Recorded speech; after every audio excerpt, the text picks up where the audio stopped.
दिनै 5 अक्ट'बर श्री दुर्गा फुजाया दिनै जोबथा दिन।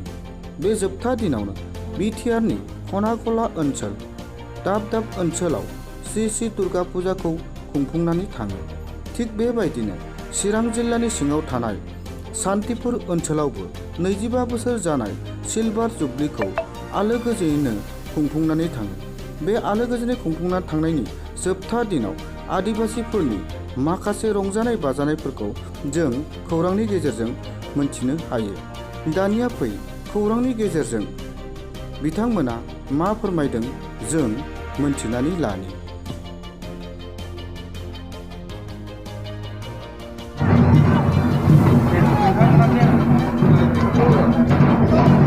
दुर्गा फुजा फोरबो फालिनाय दिनैहाय जोबनानै थांबाय, माने बासानि दिनै मा फोरमायथिगोन? खुलुमबाय बयनिसिमबो। दुर्गा फुजानि गाहाम हामलायनायखौ बयनिसिमबो जासिहरबाय। बे फुजा बोथोराव गासिनिबो जिउमायाव बिमा दुर्गानि बयबो सुबुङानो बोर मोननो हाथों। बेजों लोगोसे जोंनि सान्तिपुर दुर्गा फुजा कमिटि बियो जेनोखि माने दुर्गा फुजा 2 तारिखनिफ्राय लानानै जोङो दिनै 5 तारिखसिम दिनै बिदाय फोरबो। दा जोङो जोंनि फुजाखौ हागौमानि जोङो मोजां रोखोमै खुंफुंबाय। दा दिनैहाय जोंहा बिदाय फोरबो दङ।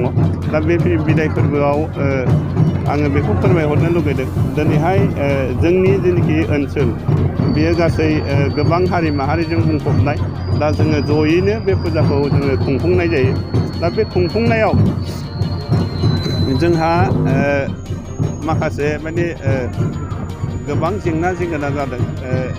बुंनो थाङोब्ला माने रांखान्थिनि मोनसे गिदिर माने जेंना बे जोंनि गेजेराव नुजाथिदों। अब्लाबो जोङो नारा नाथायै दिनैहाय फुजाखौ जोङो मोजाङै मोजां बारग'होहरबाय। दा दिनै जोंहा बिदाय फोरबो दङ। बे समावहाय जोंहा गुबुन गुबुन हारि माहारिनि जेनोखि आबौ आबैनि समनिफ्रायनो सोलिबोनाय जेनोखि आदिबासि नृत्यफोर दङ, माखासे बिसिनि कालसारफोर दङ। दा बेखौ जोङो दिनैहाय बिसिनि दिन्थिफुंनायनि उनावहाय जोङो दिनैहाय जेनोखि माने प्रतिमा बिसर्जन माने मुथि गारनाय हाबाफारि, बे हाबाफारिखौ जोङो दसे उनाव खालामगोन। दिनैहाय बियो जों मिथिनाय बायदिब्ला माने स्टेट गभर्नमेन्टनि मोनसे डिसिसन होननानै जोङो मोनथिदों।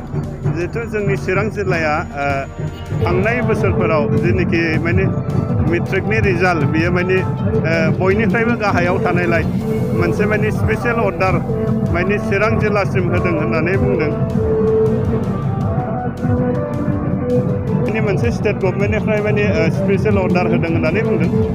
सरकारनि जिखिनि थांखि जोङो बेखौ वेलकाम खालामो आरो बेजों लोगोसे जोङो खावलायगोन जे दिनैहाय जि बिथिंखौ नायनानै सरकारा माने मोनसे चिरां जिल्लाखौ माने स्पेसियेल अर्डार होदों।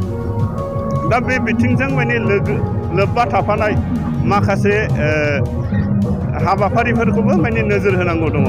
जेरैहाय दिनैहाय फुजाया माने मोनसे केलेन्डाराव थाखानाय माने मोनसे जेनोखि फुजा पन्जिकायाव थाखानाय बेनि समनि बिथोराव दिननि बिथोराव जोङो बे फुजाखौ खालामदों। बेनि बांसिनबो खालामाखै, बेनि खमसिनबो जोङो खालामाखै। दा जोङो जुदि सोलोंथाइखौ नोजोर होनांगौबा दिनै फुजायाव मेला जानाय बा फुजायाव मेला जायै बेखिनियावनो जोङो थाबथानानै थाबा जानाय नङा। जिखिनि माने बेफोरबायदि माखासे एक्टिभिटि दङ, जेरैहाय माखासे रड साइडफ्राव गोबां धाबाफोर दङ, बेफोराव दैलि माने बेफोरबायदि एक्टिभिटिफ्रा माने सोलिबाय थायो। दा बेनिफ्राय गोबां पिकनिक स्पट दङ, माने अबेबा पिकनिक स्पटफ्रा बोसोरसे सोलिनो नागिरो। दा नैबेफोरबायदिखौबो माने नोजोर होनांगोन। आरो बिसेस करि जेनोखि माने सोलोंथाइनि जेनोखि जेंना, जेनोखि सरकारनि माने डिसिसन, बेखौ जोङो वेलकाम खालामदों। वेलकाम खालामनायजों लोगोसे खावलायगोन जोङो जि माने सोलोंथाइखौ जों मोजां खालामनांगौ जायोब्ला गुदि फरायसालिनिफ्रायनो जोङो फाउन्डेसननिफ्रायनो जोङो मोजां खालामनांगौ जायो। दा गोबां फरायसालिफ्राव माने फोरोंगिरि गैयै दङ, गोबां फरायसालिफ्रा थैलांनायनि लामायाव। नैबेफोरखौबो माने बेजों लोगोसे माने नोजोर होलांफानांगौ होननानै आङो सानो। খেলা কোনো কিবা নাই, তথাপিতো আমি পূজাটো মানি চলিছোঁ। আমি যিভাৱে হ'ব লাগিছিল তেনেকুৱা হোৱা নাই। তথাপিতো আমি কমিটিৰ তৰফৰ পৰা যিমান পাৰিছোঁ এইখিনি আমি সহায় সহযোগ আমি সকলোৱে মিলি এইখিনি নেপালী বড়ো সাঁওতালী আদিবাসী যিমান আছে এই শান্তিপুৰ বজাৰ কমিটিয়ে চবেই মিলি আমি যিখিনি কিবা পৰা বস্তুটো আমি কৰিলোঁ।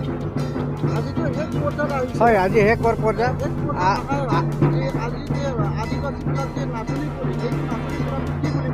এইটো দাসাই বুলি কয়। দাসাই আজি শেষ কৰাই আজি যিটো দেৱতা আমাৰ কিবা কৰে সংসৰ্গ কৰে এইটো আজি আমি কৰিছোঁ। এতিয়া আমাৰ বিদায়, এতিয়া আমি মূৰ্তিটো আমি উঠাই লৈ যাম। এইটো যিখিনি আমাৰ কাম কৰা আছিলে সেইখিনিতো আমি আজি শেষ কৰিলোঁ। আৰু দুৰ্গা পূজাতে মেলা বনোৱা খেলা ধূলা এইবিলাক বন্ধ কৰি ইয়াৰ লগতে আপোনালোকে ভাবি নেকি কি আজিকালি পিকনিক স্পট কৰি আছে একদম বছৰৰ কাৰণে এই পিকনিক স্পটটো আপোনালোকে বন্ধ কৰিব বিচাৰে না মানে এইটো কাৰণে আমি এইখিনি ক'ব বিচাৰিছোঁ যে নেক্সট বাৰত যাতে এনেকুৱা নহয় আৰু যদি ভালকৈ আমি কৰি চলি যাব পাৰি এইটো আমাৰ আশা আমাৰ বজাৰ কমিটিৰ তৰফৰ পৰা এইটোৱে আমাৰ আশা। যি শান্তিপুৰ শ্ৰী শ্ৰী দুৰ্গা পূজাটো আজি শেষ হ'বলৈ গৈ আছে। ইয়াত যে কিছুমান যে সান্তালী যে নাচনি কৰে এইটো নাচনি কৰাটো কি বুলি কয়? হয়, এতিয়া এইটো ছ'চিয়েল মিডিয়াৰ যোগেদি আমি গোটেই অসমকে মই দাসাই পৰ্ব উৎসৱৰ সকলোকে মই ধন্যবাদ যাচিছোঁ। লগতে আপুনি যিটো মোক সুধিছে যে ইয়াত শান্তিপুৰৰ যিটো শ্ৰী শ্ৰী দুৰ্গা পূজাৰ সকলোকে যিটো আমাৰ দাসাই নৃত্য আজি আনিছে আৰু আমি দেখিবলৈ পাইছোঁ, তাতে এইটোৰ লগত আমাৰ এটা কাহিনী কিবা জড়িত হৈ আছে। যিটো কাহিনী মানে মই ইমান ক'ব নোৱাৰিম, কিন্তু হ'লেও আমি যিটো প্ৰকৃততে আমি দেখা পাইছোঁ এইবিলাক গোটেইখিনি আমাৰ প্ৰাকৃতিৰ লগত জড়িত। এইটো এটা কাহিনী আছিল যে যিটো আমাৰ যোৱা ষষ্ঠমীৰ পৰা আৰম্ভ কৰি আজি দশমীলৈকে মানে আমাৰ এটা কিবা হয় আমাৰ গাঁৱত এনেকৈ মান্তাৰ হয়।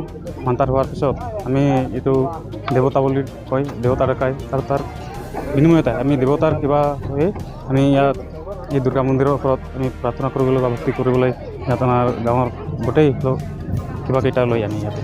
আপুনি আদিবাসীৰ কিবা সংগঠনত কিবা হয় নেকি? হয়, বৰ্তমান মই আদিবাসী বিশ্বাকামণ্ড বছৰ CNC হিচাপে কাম কৰি আছোঁ। প্ৰত্যেক বছৰৰ যদি দুৰ্গা পূজাটো হয় ইয়াত মেলা খেলা ধূলা এইবিলাক হৈ থাকে, এইবাৰ বছৰতো হোৱা নাই। তাৰ লগত যে আহা যে কিবা নিউ ইয়াৰ পিকনিক স্পট কৰে পিকনিক স্পটে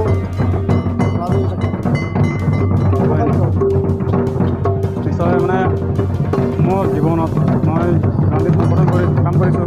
সেইটো কাৰণে মই এই দুৰ্গা পূজাৰ সময়ত গোটেই বস্তুখিনিত মই ইমান জড়িত নহয়, সেইটো কাৰণে ইমান জ্ঞাত নহয়। তথাপি হ'লেও মই ট্ৰাই কৰি আছোঁ। আহি থকা দিনবোৰত এইখিনি ইমানকেইটা কাহিনী আছে, গোটেইকেইটা কাহিনী মই ভালদৰে জানি ভৱিষ্যতত মই ভাল মেছেজ দিব পাৰিম বুলি মই